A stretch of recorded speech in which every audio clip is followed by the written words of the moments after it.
Subscribe करिए हमारे channel target UP TET CTET को और बेल आइकन को दबाइए। हेलो फ्रेंड्स, मैं रेनू स्वागत करती हूँ आप सभी भावी अध्यापक एवं अध्यापिकाओं का आपके अपने channel target UP TET CTET में। दोस्तों, हम लोग आपके हिंदी सब्जेक्ट में लेसन नंबर 6 पढ़ रहे थे। लेसन नंबर 6 के अंतर्गत आप सभी लोगों को पढ़ना है उपसर्ग और प्रत्यय के विषय में। तो उपसर्ग हमने पढ़ लिया था, आज हम प्रत्यय पढ़ने वाले हैं। और दोस्तों, प्रत्यय भी उपसर्ग की तरह ही बहुत ही इंपॉर्टेंट टॉपिक है, तो आप लोग प्लीज इसको ध्यान से पढ़िएगा और बहुत ही इजी वे में मैं आपको बताने वाली हूँ। सिर्फ एक बार आप सुनकर ही सब कुछ समझ जाओगे अच्छे से। देखिए, हम अपने व्यवहारिक जीवन में अपने भावों और विचारों को एक दूसरे तक सुगमता के साथ पहुंचाने के लिए अनेक प्रकार के शब्दों का प्रयोग करते हैं। कैसे? जैसे दूध है तो दूध देने वाले को हम क्या बुलाते हैं? दूध वाला। रिक्शा चलाने वाले को हम क्या बुलाते हैं? रिक्शा वाला। तो यहाँ पर देखिए, दूध के साथ हमने क्या ऐड किया? वाला, तो ये दूध वाला हो गया। रिक्शा के साथ हमने वाला ऐड किया तो रिक्शा वाला, यानी कि इससे क्या पता चला कि दूध बेचने वाला, रिक्शा चलाने वाला। तो इस तरीके से जो ऐसे शब्द होते हैं जो किसी शब्द के आगे लग करके उसकी एक अलग मीनिंग या एक अलग अर्थ बताते हैं, तो वो शब्द कहलाते हैं प्रत्यय। देखिए, जैसे कि चालाक, तैराक, बसेरा, लुटेरा, खिलौना, बिछौना, गाना आदि। उक्त सभी शब्द किसी न किसी प्रत्यय के जुड़ने से बने हैं। शब्दों में प्रत्यय जुड़कर अनेक प्रकार के नए अर्थों की सृष्टि करते हैं। इस प्रकार हमारे व्यवहार में सहजता आ जाती है। बच्चों के शुरुआती शिक्षण के क्रम में यदि प्रत्यय की जानकारी हो जाती है तो बच्चे एक शब्द से अनेक शब्द स्वयं गढ़ने में समर्थ हो जाते हैं तथा आवश्यकता अनुसार उनका प्रयोग अपने जीवन में करना प्रारंभ कर देते हैं। यद्यपि बिना जाने भी बच्चे प्रत्यय युक्त शब्दों को बोलते हैं, परंतु प्रत्यय के ज्ञान के अभाव में उनका अभिव्यक्ति पक्ष विस्तृत नहीं हो पाता है।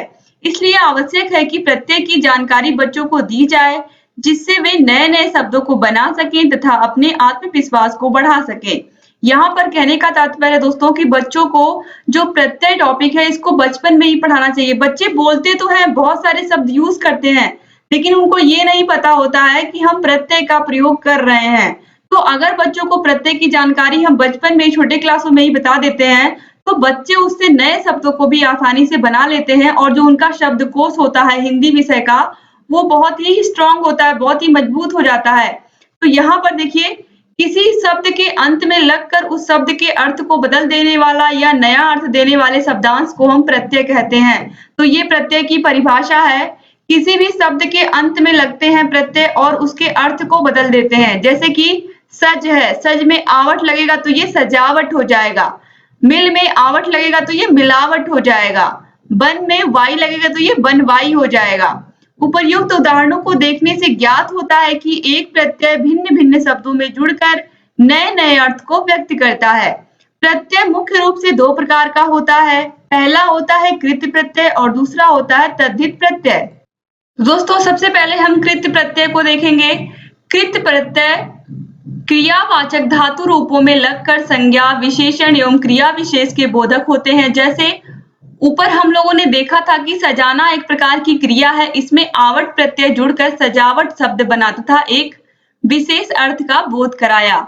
कृत प्रत्यय से बने शब्द कृदंत शब्द कहलाते हैं। कृत प्रत्ययों के 5 भेद मुख्य रूप से पाए जाते हैं: प्रतिवाचक, कर्मवाचक, करणवाचक, भाववाचक और विशेषणवाचक। तो दोस्तों, चलिए हम यहाँ पर देखते हैं। निम्नलिखित चार्ट दिखाते हुए कृत प्रत्यय के भेदों और उनके प्रयोगों को स्पष्ट करना है। सबसे पहले कतिर्वाचक कृत प्रत्यय है।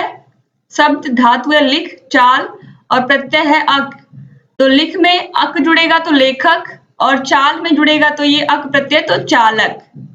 तैर में जुड़ेगा आक तो तैराक, चाल में जुड़ेगा तो आक चालाक।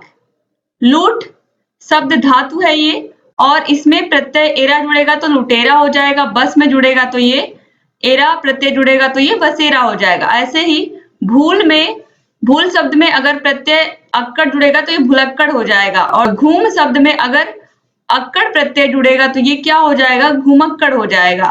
तो इस तरीके से अब हम कर्मवाचक कृत प्रत्यय देखते हैं। कर्मवाचक में देखिए, बिच, बिच में अगर औना प्रत्यय जुड़ेगा तो बिछौना हो जाएगा।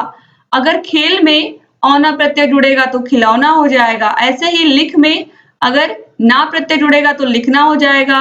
गा में अगर ना प्रत्यय जुड़ेगा तो गाना हो जाएगा। और एग्जाम में आपके ऐसे ही पूछता है, इसलिए आप लोग अच्छे से इसको देख लीजिए। इसके बाद है करणवाचक कृत प्रत्यय। जैसे भटक है तो भटक में अगर आ प्रत्यय लगेगा तो भटका हो जाएगा। भूल में अगर आ प्रत्यय लगेगा तो भूला हो जाएगा। झाड़ में अगर न प्रत्यय लगेगा तो झाड़न हो जाएगा। बेल में अगर न प्रत्यय लगेगा तो बेलन हो जाएगा। चट में अगर नी प्रत्यय लगेगा तो चटनी हो जाएगा। और कतर में अगर नी प्रत्यय लगेगा तो कतरनी हो जाएगा। अब इसके बाद हम देखेंगे भाववाचक प्रत्यय। भाववाचक प्रत्यय में देखिए सबसे पहले रट, अगर रट शब्द में अंत प्रत्यय लगेगा तो रटंत हो जाएगा। गढ़ शब्द में अगर अंत प्रत्यय लगेगा तो गढ़ंत हो जाएगा।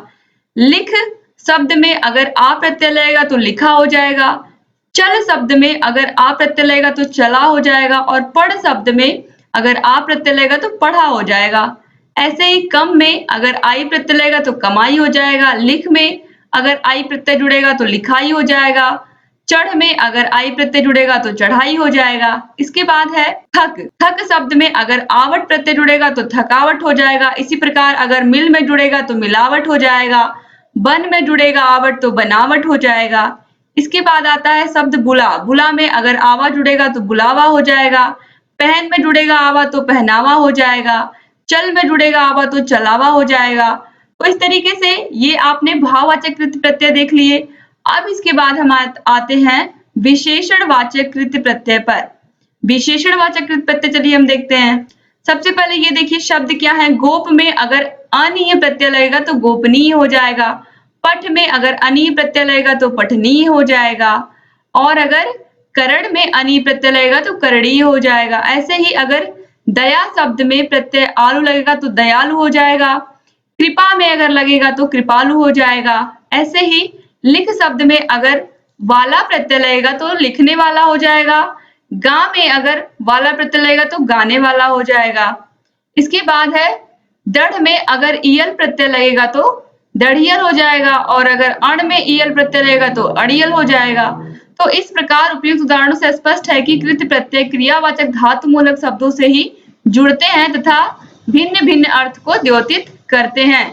तो इस तरीके से आपने देखा कि किस तरीके से हम प्रत्यय को बनाते हैं कृत प्रत्यय के अंतर्गत। अब देखिए कर्तव्यवाचक संज्ञाएं बनाने वाले तद्धित प्रत्यय। अब हम तद्धित प्रत्यय के अंतर्गत पढ़ने वाले हैं मूल शब्द, प्रत्यय और उनसे निर्मित शब्द। जैसे कि जुआ है, जुआ में आरी प्रत्यय लगेगा तो जुआरी हो जाएगा। पूजा में आरी लगेगा तो पुजारी हो जाएगा। भीख में आरी प्रत्यय लगेगा तो भिखारी हो जाएगा। इसी प्रकार कहानी में अगर कार लगेगा तो कार प्रत्यय लगेगा तो कहानीकार हो जाएगा। कथा में लगेगा तो कथाकार हो जाएगा। पत्र में लगेगा तो पत्रकार हो जाएगा। इसी प्रकार लकड़ी में अगर वाला लगेगा तो लकड़ी वाला हो जाएगा। पान में अगर लगेगा तो पान वाला हो जाएगा। रिक्शा में अगर वाला लगेगा तो रिक्शा वाला हो जाएगा। इसका तो मैंने आपको एग्जाम्पल ही बताया था। इसके बाद दूसरा है भाववाचक संज्ञाएं बनाने वाले तद्धित प्रत्यय। देखिए मूल शब्द, प्रत्यय और इनसे निर्मित शब्द। सच्चा में अगर आई प्रत्यय जुड़ेगा तो सच्चाई हो जाएगा। मीठा में अगर आई प्रत्यय जुड़ेगा तो मिठाई हो जाएगा। अच्छा में अगर आई प्रत्यय जुड़ेगा तो अच्छाई हो जाएगा। ऐसे ही मानव में अगर ता प्रत्यय जुड़ेगा तो मानवता हो जाएगा। प्रभु में अगर ता प्रत्यय जुड़ेगा तो प्रभुता हो जाएगा। लघु में अगर ता प्रत्यय जुड़ेगा तो लघुता हो जाएगा।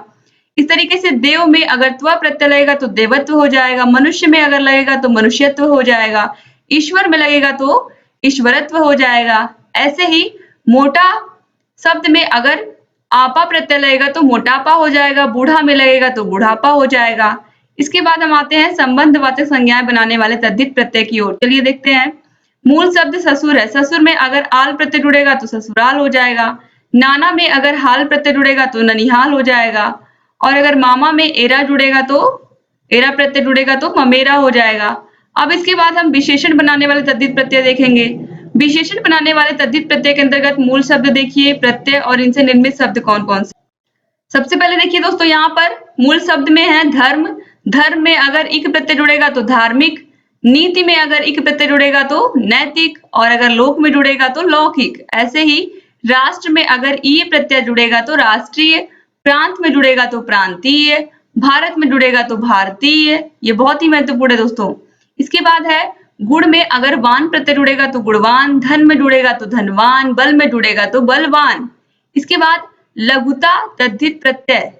मूल शब्द है रस्सा, रस्सा में अगर ई प्रत्यय जुड़ेगा तो रस्सी, घंटा में जुड़ेगा तो घंटी, पहाड़ में जुड़ेगा तो पहाड़ी। ऐसे ही कोठा में अगर री प्रत्यय जुड़ेगा तो कोठारी, बांस में जुड़ेगा तो बांसुरी, छत में जुड़ेगा तो छतरी। इसके बाद आता है स्थान सूचक तद्धित प्रत्यय। स्थान सूचक तद्धित प्रत्यय के अंतर्गत मूल शब्द है पंजाब, पंजाब में अगर ई जुड़ेगा तो पंजाबी, बंगाल में अगर ई जुड़ेगा तो बंगाली, बिहार में ई जुड़ेगा तो बिहारी। ऐसे ही भागलपुर में अगर ईया जुड़ेगा तो भागलपुरिया, कोलकाता में अगर ईया जुड़ेगा तो कोलकातिया। इसके बाद आगे बढ़ते हैं हम। इसके बाद दोस्तों देखिए स्त्रीलिंग बनाने वाले तद्धित प्रत्यय, जैसे मूल शब्द है नाना, नाना में ई जुड़ा तो नानी, बेटा में ई जुड़ा तो बेटी, मामा में ई जुड़ा तो मामी। ये आप सभी को पता है, चाचा का चाची होता है, दादा का दादी होता है, मामा का मामी हो जाता है।